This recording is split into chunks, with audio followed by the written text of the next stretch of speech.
Christopher Nolan is one of the best movie directors of all time. He made Oppenheimer, Interstellar, and many more blockbusters. So today, I'm going to show you how I used AI to copy his style and create my own movie in just 12 minutes. I'll also reveal what actually sets it apart compared to any other AI video, the one platform that makes everything accessible from start to finish, and the simplest way to make videos like this at any length. So the first step to create a movie like Christopher Nolan has nothing to do with the actual visuals. I've studied his creative philosophy quite a lot, and I found that there's one thing he does every time before any recordings. He locks himself in a room and starts planning the entire story behind the movie. In this way, he knows exactly what to do when filming, which not only helps him avoid a ton of mistakes, but it also saves him time and millions of dollars. That's why I also took a few minutes before this and planned out my AI movie. Now, I don't want to give too many spoilers, but the main idea is that I'll have my character face a deadly storm. However, the final scenes of the movie are what give it that Christopher Nolan mood.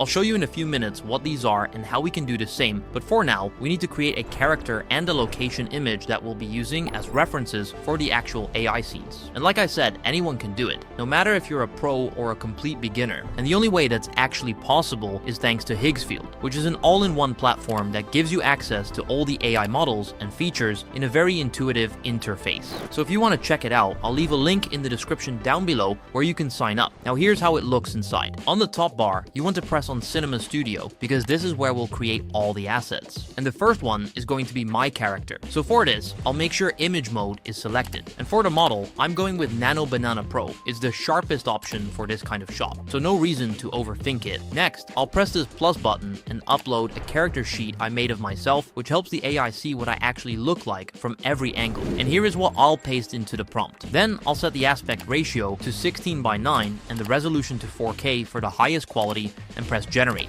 It's exactly what I wanted. We've got two panels, each with my character, and the first one even includes the outfit, which is all I need. Now I can move on to creating the actual location. For this, Cinema Studio has a unique feature called cinematic locations. All I do is paste in this prompt, which basically tells the AI exactly how I want my house to look. And one cool thing about cinematic locations is the price. It only costs 0.125 credits, which is dozens of times cheaper than Nano Banana Pro or GPT, and it still lets you pick any resolution from 1K to 4K for the same cost. Now let's press generate. It looks exactly like what I had in mind, so I'll just save it. And now that we've got all of these assets in place, we can finally use them to create the AI scenes. But even though the process is super easy inside Higgsfield, there's one small thing that might affect the quality, so let's go inside and take a look. So now, what I'll do is switch from image mode to video mode inside Cinema Studio 3.5 and upload my character by pressing this plus button. Once you have uploaded the image, Higgsfield automatically checks its eligibility. Once that's done for the character, I'll do the same for the location image. And as you can see, inside Cinema Studio, we've got way more settings than we had in the previous part. First, there's the genre, which you can set to a bunch of presets, so depending on what you're going for, you can pick comedy or something more epic, but for my film, I'll go with drama. Next is the style, where you can customize the whole color palette, the lighting, and the camera movement. But if you want to keep things simple, you can just leave it on auto. Then we have the camera settings, which actually let you choose the camera, the lens, and the focal length.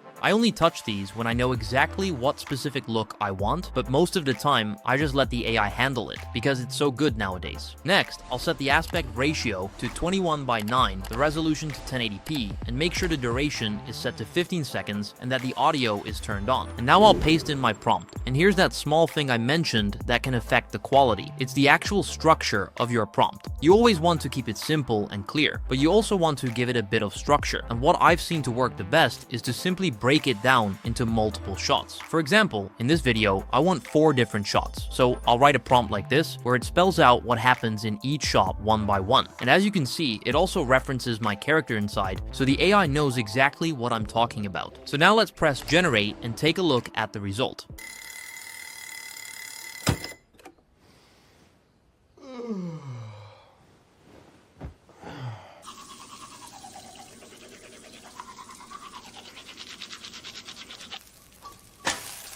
It followed my prompt extremely well, but what I really like is how natural it feels. The cuts between the shots don't feel too harsh either. They work really well, but this was just the first scene, and we still need a few more so we can stitch them all together into one cinematic video. There's one problem with that though. Even though we have the figure and the house as references, the AI will still change a lot of details if we just try to create a completely new scene. Now, some creators like to take the end frame from the previous shot and use it as the start frame for the next one. I've honestly used that in the past, and it's pretty good, but it has its limits. It carries the visuals across, but it's not great at keeping the same mood, lighting, and emotions. That's why I'll be using the video reference feature instead, which keeps literally every detail from the previous AI shot. So just like before, I'll press the plus button, click upload media, and upload our first scene. Now that it's in there alongside my character and location references, all I need to change is the prompt. The structure stays the same as the first video, still broken down into multiple shots, and this is exactly how it looks. So let's press generate and see what it gives us. We are getting reports from across the country of a massive wall of dust unlike anything on record. Officials say they cannot explain how it formed and are urging everyone to get indoors now. That's ridiculous. First of all, it started exactly where the first scene ended, which is going to make things way easier in the final edit when we stitch everything together. But what's really impressive here is the camera movement when I eat the pancakes and the camera rotates to show us what I'm watching on the TV. There's one thing I have to mention though. For some reason, I've got two forks in my hands, and then one of them suddenly disappears. But we can fix that easily with a bit of editing, and I'll show you exactly how at the end. Now let's do the same thing for the next scene. So I'll keep everything the same and just change the prompt and reference video. Reports are coming in from every continent. This is not a local storm. It is happening all over. If you can hear this, take shelter now. Oh my god. This one is extremely good at showing my character's emotions. You can really feel the fear on his face when he looks straight into that storm coming at him. Then I'll paste in this prompt for the fourth scene, where my character is basically trying to run from the storm.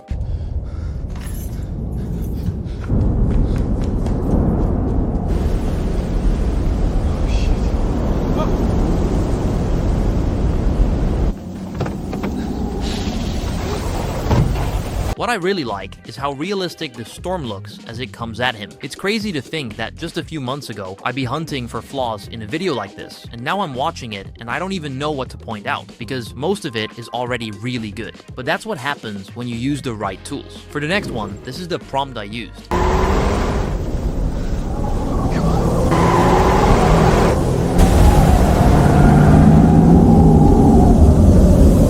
I got this really cool car scene. The best part here is the sound of the car. You can actually hear him accelerate and drift. But now, let's take a look at what happens next. This time, I'm only giving it 2 shots, because I want each one to run a bit longer.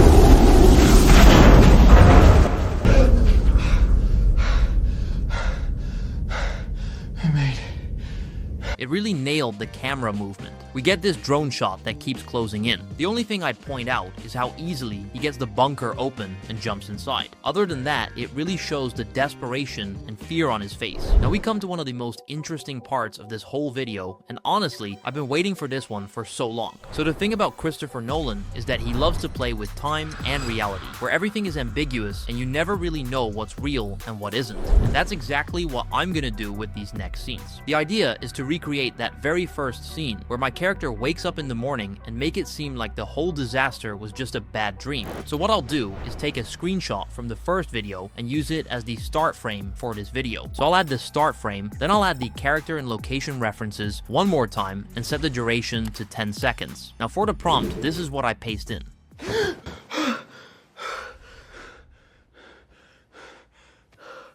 God, I'm so tired.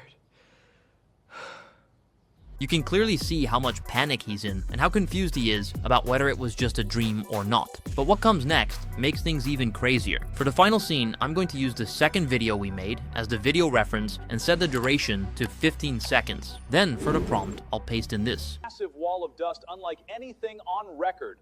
Officials say they cannot explain how it formed and are urging everyone to get indoors now. Wait, is this? He's extremely confused because he's reliving the exact same morning as before, except this time, he isn't laughing it off. And that's the part that makes everyone question what's actually happening, which is so common in Christopher Nolan's movies. And just like that, the ending loops right back to the start, and you genuinely can't tell if he's awake or if it's all starting again. So now that every scene is generated, it's time to put the whole thing together. For this, I'll open CapCut and drop all of the videos onto the timeline in order. Once they're all down, I'll add some background music and a few sound effects and trim a few parts to keep it smooth. I also want to zoom in a little on the second video so I can hide that glitch where he's holding two forks and one of them turns into a cup. And once that's done, here's how the final result looks.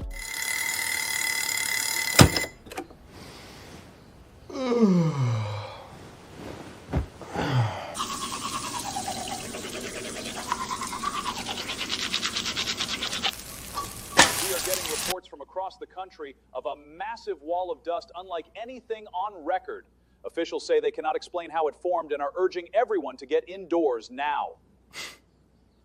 That's ridiculous. Continent. This is not a local storm. It is happening all over the world. If you cities are this, take shelter now. Oh my God.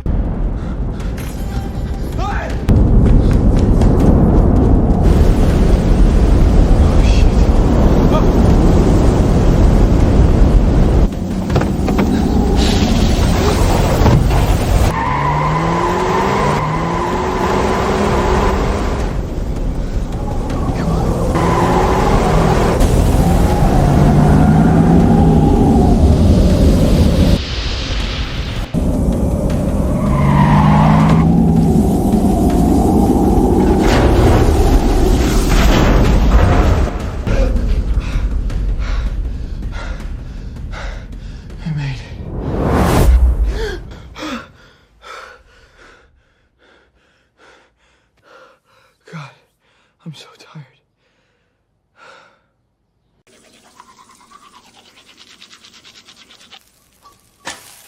Massive wall of dust unlike anything on record. Officials say they cannot explain how it formed and are urging everyone to get indoors now. Wait, is this? Honestly, this is looking so good that I genuinely believe it could be the trailer for a real Hollywood movie, and you can actually turn it into one. You just need to keep using the video reference feature and you can make it as long as you want. But honestly, all of this would be pretty much out of reach without Cinema Studio, which makes the whole thing so easy and straightforward. So go sign up to Higgsfield using the link in the description down below. Thanks for watching, and I'll see you in the next one.